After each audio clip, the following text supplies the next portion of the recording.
Gracias por la invitación y gracias por incluir a la pediatría en este importante foro. Vamos a hablar de los trastornos funcionales digestivos en pediatría. Como ustedes saben, los trastornos funcionales digestivos son de distribución mundial. En la población pediátrica no es la excepción. Nosotros los pediatras sentimos la necesidad en un momento del tiempo de legitimizar los criterios, de poderle dar nombre a los síntomas que nuestros pacientes presentaban y poderlos englobar en entidades clínicas específicas. Y fue a finales de 1990 cuando empezamos a participar activamente en la formulación de los criterios de Roma, específicamente para pediatría. Con esto pudimos avanzar en la identificación de ciertos trastornos y poder dejar atrás el concepto de que toda la sintomatología tenía que provenir de una causa orgánica. Entonces, cuando empezamos a hacer esto, pues encontramos como una luz en la oscuridad, agua en el desierto, y a partir de ahí se estimuló la investigación, se empezaron a hacer mucho más trabajos y llegamos al punto en el que estamos hoy como con una Roma nueva y mejorada. En ese sentido, durante la Semana Nacional de Enfermedades Digestivas, en la DW, se presentaron diversos trabajos en específico para poder establecer la prevalencia de los trastornos digestivos funcionales. Entonces, a raíz de la publicación de los criterios de Roma 4, no se sabe cómo se afectará la prevalencia de los trastornos en pediatría. El objetivo de este grupo multicéntrico en Estados Unidos se dio a la tarea de describir la prevalencia de los trastornos digestivos funcionales en lactantes menores de 47 meses. La metodología: reclutaron a madres de niños de 1 a 47 meses de edad en Estados Unidos, siguiendo cuestionarios validados en línea de síntomas y de calidad de vida. Los resultados: ellos obtuvieron 296 respuestas, una edad promedio de 20 meses más o menos 13 meses, igual distribución en sexo, igual más o menos una distribución en cuanto a raza, y encontraron que la prevalencia general de los trastornos digestivos funcionales fue del 24.7%, que fueron los que cumplieron por lo menos uno de estos trastornos. Vemos en la tabla de resultados que los trastornos digestivos funcionales son mucho más prevalentes en los niños menores de 12 meses que en los mayores de 12 meses, que las regurgitaciones fisiológicas y el estreñimiento funcional siguen siendo los trastornos digestivos funcionales más frecuentes en la lactancia, y sorpresivamente la disquesia y la diarrea funcional cayeron a niveles casi de cero para lo que reportaron los pacientes. No hubo diferencia en género y raza, y en general los pacientes con trastornos digestivos funcionales determinaron una peor calidad de vida que los pacientes que no tenían esto. También se demostró que las mamás que tienen un trastorno digestivo funcional no hace eso probable que el niño desarrolle un trastorno digestivo funcional, al menos en los niños menores de 2 años. Las conclusiones: es el primer estudio de prevalencia en lactantes con los criterios de Roma 4. Nos reportan una prevalencia similar a lo reportado en Roma 3. El estreñimiento se mantiene como el trastorno funcional digestivo más prevalente y un incremento de su prevalencia, y la disquesia y la diarrea funcional disminuyeron en su prevalencia. En el mismo sentido, los criterios de Roma 4 también se publicaron para adolescentes y para niños. Este mismo grupo multicéntrico en Estados Unidos se redefinieron los criterios, y entonces ha habido algunos cambios, y por eso se planteó la pregunta de volver a determinar la prevalencia de los estudios, como la inclusión de náusea y vómito funcional. El objetivo fue determinar la prevalencia de los trastornos funcionales digestivos en niños y adolescentes mediante cuestionarios previamente validados.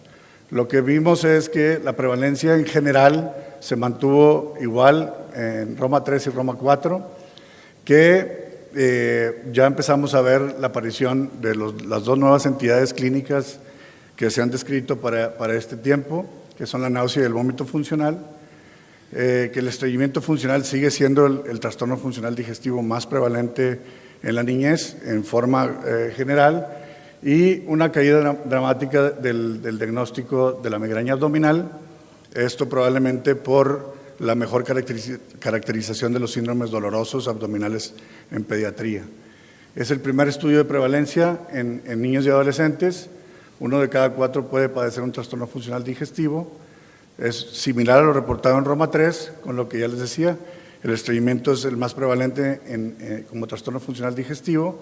Los trastornos dolorosos abdominales en general engloban el 16.7% y la migraña abdominal con una disminución notable, lo que denota que probablemente en el pasado estaba sobrediagnosticada.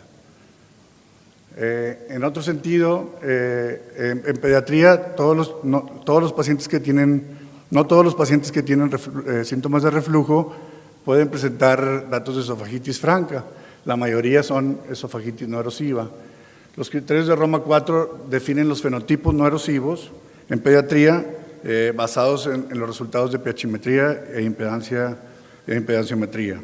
Este grupo del Boston Children's, encabezado por la doctora Rachel Rosen, hizo una cohorte donde quería caracterizar la prevalencia de fenotipos, distribución de los síntomas de reflujo, respuesta a los inhibidores de bomba de Proton y la frecuencia de esofagitis microscópica. Se incluyeron niños con síntomas típicos de reflujo como dolor, pirosis, dolor retroesternal y regurgitaciones, y se les hizo a todos endoscopía e impedanciometría. Los resultados fue que la distribución de los fenotipos más o menos es muy uniforme en pediatría. Los pacientes que reportaron al menos algo de mejoría con el uso de inhibidores de bomba de protones no fue estadísticamente significativa, una P de 0.32, y los que reportaron esofagitis microscópica también una distribución uniforme y tampoco fue estadísticamente significativa. Entonces, sabemos que hay una distribución uniforme entre los fenotipos no erosivos en pediatría. No hubo diferencia significativa en los parámetros a analizar por estos investigadores y los hallazgos concluyen que el correcto diagnóstico requiere el uso de la impedancia para poder tomar decisiones terapéuticas adecuadas en base a los síntomas del paciente. Todos sabemos que los trastornos funcionales digestivos son más prevalentes en la edad adulta. Sin embargo, en pediatría esta relación no está muy clara. La pregunta de los investigadores de Columbus, Ohio y un grupo de Colombia es ¿cuándo ocurre esta influencia? Entonces ellos se dieron la tarea para evaluar la asociación de menarquia y el desarrollo puberal validado por la escala de Tanner y los trastornos funcionales digestivos.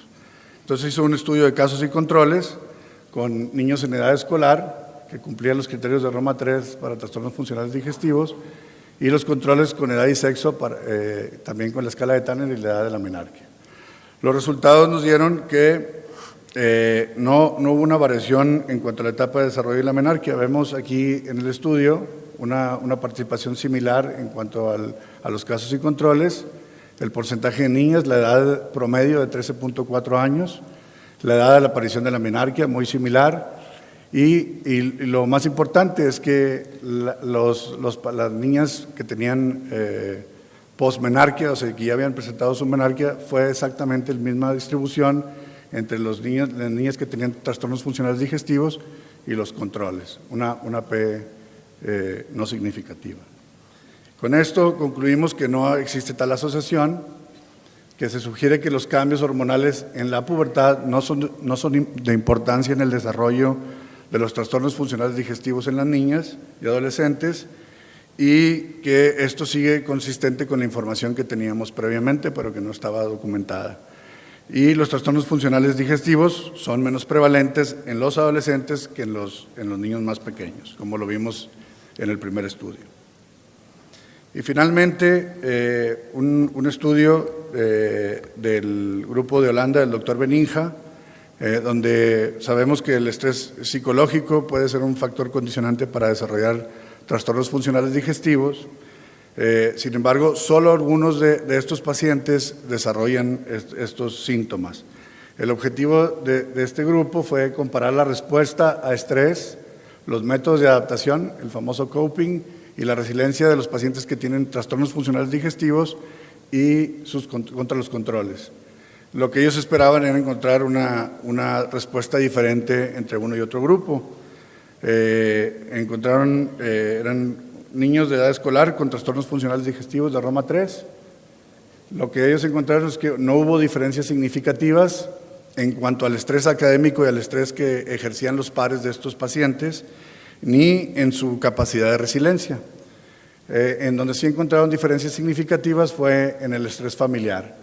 Estos pacientes, al tener este tipo de estrés, mostraban mayor sensación de querer escapar de la situación familiar o de evadir la realidad y tenían menores métodos de adaptación, el coping, con pacientes con una pobre capacidad de pensamiento positivo. Como conclusión, los pacientes con trastornos funcionales digestivos, en cuanto al estrés familiar, tiene una influencia mayor que el estrés académico y por los pares. Puede sugerir un rol fisiopatológico en pediatría y que el reconocimiento de esta situación familiar pueda ser clave en el manejo. Muchas gracias.